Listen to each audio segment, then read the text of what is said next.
दफ़ा मुझे ऐसा लगा कि मेरे पीछे कोई खड़ा हुआ है। मैं बहुत ही ज़्यादा डर गई। मैंने एक दफ़ा फिर से फ़ौरन पीछे पलट कर देखा, लेकिन इस दफ़ा कोने में एक औरत खड़ी थी जिसके बाल बहुत ही लंबे थे। उसका चेहरा अपने बालों में ही ढका हुआ था और वो अपने बालों को सुलझा रही थी। उस औरत को देखकर मेरे रोंगटे खड़े हो गए। मेरा जिस्म कांपने लग गया। मेरे अंदर इतनी भी हिम्मत नहीं थी कि मैं चिल्ला सकूं या फिर वहाँ से भाग सकूं। मुझे ऐसा लगा कि किसी ने मेरे पाँव जकड़ लिए हों और मैं वहाँ से हिल भी नहीं पा रही थी।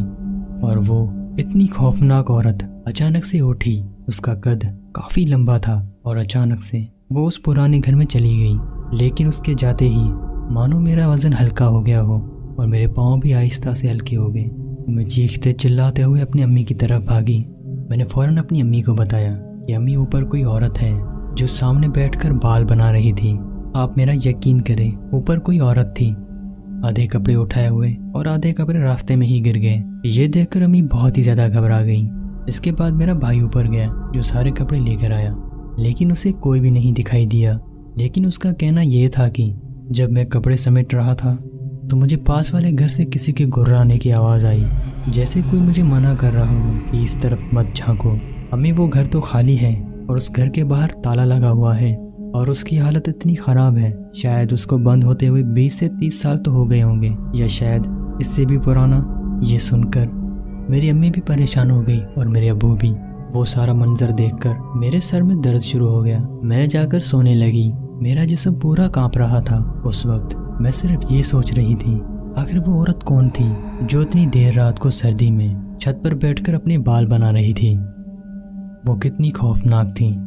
उसका इतना बड़ा कद था कि एक ही झटके में वो दूसरे घर में चली गई। इसके बाद मुझे रात को सख्त बुखार आ गया।